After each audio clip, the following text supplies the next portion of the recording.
ప్రభునందు నాకు అత్యంత ప్రియమైనటువంటి వారులారా, మన ప్రభువును రక్షకుడినైనటువంటి యేసుక్రీస్తు వారి యొక్క శుభనామములో మీ అందరికీ నా హృదయపూర్వకమైన శుభములు వందనములు తెలియజేస్తున్నాను. ఉదయకాల సమయంలో దేవుని వాక్యాన్ని ధ్యానం చేసుకున్నాము. ఈరోజు వాక్య ధ్యానం కొరకు మనం తీసుకున్నటువంటి లేఖన భాగము ఎఫెసీయులకు రాసిన పత్రిక 6వ అధ్యాయం 10వ వచనం చదువుకుందాం. తుదకు ప్రభు యొక్క మహాశక్తిని బట్టి ఆయన యందు బలవంతులై ఉండుడి. ఆమేన్. దేవుని నామమునకు మహిమ కలుగును గాక. మరి అపోస్తలుడైన పౌలు ఎఫెసీ సంఘాన్ని హెచ్చరిస్తూ వ్రాస్తున్నటువంటి మాటలు, ప్రభు యొక్క మహాశక్తిని బట్టి ఆయన యందు మీరు బలం తెచ్చుకొని బలవంతులుగా ఉండండి అని చెప్పి ఇక్కడ మనం హెచ్చరిస్తూ ఉన్నాడు. ఎందుకంటే ఆయన బలవంతుడు, శక్తిమంతుడు.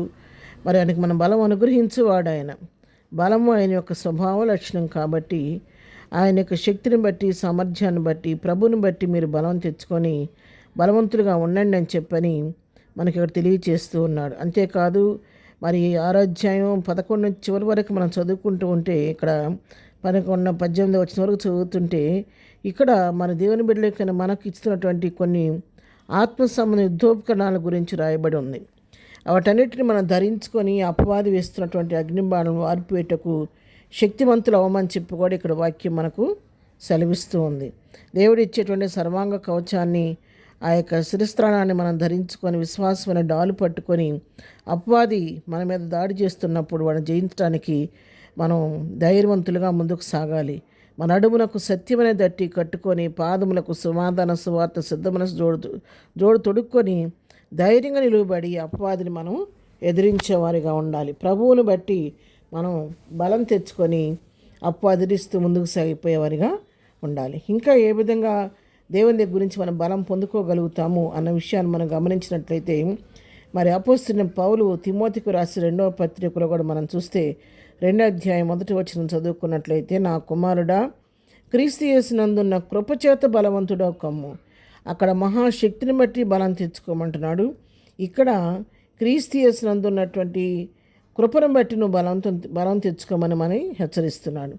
ఆయన కృపను బట్టి మనం ఒట్టివారం, అయోగ్యులం, అపాత్రులము, ఏమీ లేని వారం, కానీ మనం ఈ రోజున ఆయన కుమారులుగా, కుమార్తెలుగా అంగీకరించబడ్డామంటే కేవలం మనం కృపచేతనే రక్షించబడి ఉన్నాం. కాబట్టి ఆ కృపను బట్టి మాత్రమే మనం ధైర్యం తెచ్చుకోమని, బలం తెచ్చుకోమని ఇక్కడ అపోస్తలుడైన పౌలు తిమోతి సంఘాన్ని హెచ్చరిస్తున్నట్లుగా మనం ఇక్కడ చూడగలుగుతూ ఉన్నాం.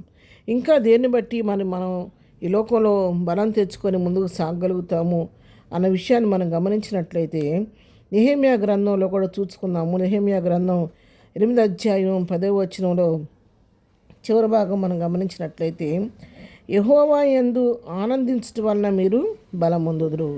మనం మొట్టమొదట ఆయన శక్తిని బట్టి, మహాశక్తిని బట్టి బలం తెచ్చుకోవాలి. రెండవది ఆయన కృపను బట్టి మనం బలం తెచ్చుకోవాలి.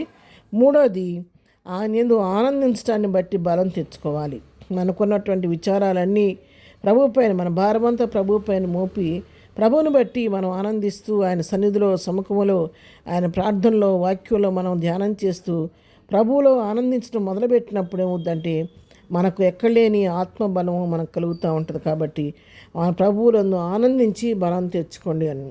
ఎప్పుడైతే మనం ప్రభువుని బట్టి అతిశయించడం మొదలు పెడతామో, ఆయన కృప మన హెచ్చుగా ఉంది కాబట్టి ఆ కృపను తలపోసుకుంటూ ప్రభువులు ఆనందించడం మనం ప్రారంభించినప్పుడు మనం ఆత్మీయంగా, శారీరకంగా బలవంతులుగా ఉండగలుగుతాం.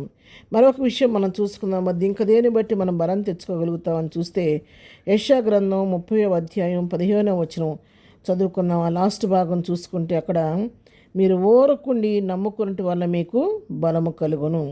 మనం ఏం చేయాలంటే మనమే మన భారం మోసుకోకుండా మనం ఊరకుండి మన భారాన్ని ప్రభువుకు అప్పగిస్తే, మన ఊరకుండి నమ్మితే ప్రభు కార్యం చేస్తాడు, నమ్మగలిగితే దాన్ని బట్టి మనం బలం పొందుకోగలుగుతాం. కాబట్టి ఉదయకాలం ప్రభు యొక్క మహాశక్తిని బట్టి, ఆయన కృపను బట్టి, ఆయన ఆనందించడాన్ని బట్టి మనం విశ్వాసంతో నమ్మి, విశ్వాసంతో బలం పొందుకొని ప్రభు కృపలో ముందుకు సాగిపోదాం. ప్రార్థన. ప్రేమ కలిగిన తండ్రి, పరిశుద్ధుడా, నీ పాదములకు వందనాలు. ఉదయకాలం మాకు ఇచ్చిన శ్రేష్టమైన వాక్య భాగాన్ని బట్టి నీకు వందనాలు తండ్రి. మా జీవితాలు మేము బలహీనులమని ఒప్పుకుంటున్నాము నాయన. ఇంతవరకు మనం బలపరిచిన నీ కృపను బట్టి నీకు వందనాలు చెల్లిస్తున్నాం. నీ యొక్క మహాశక్తిని బట్టి బలం తెచ్చుకోవడం నేర్పించండి. నీ కృపను బట్టి మనం బలపరచండి.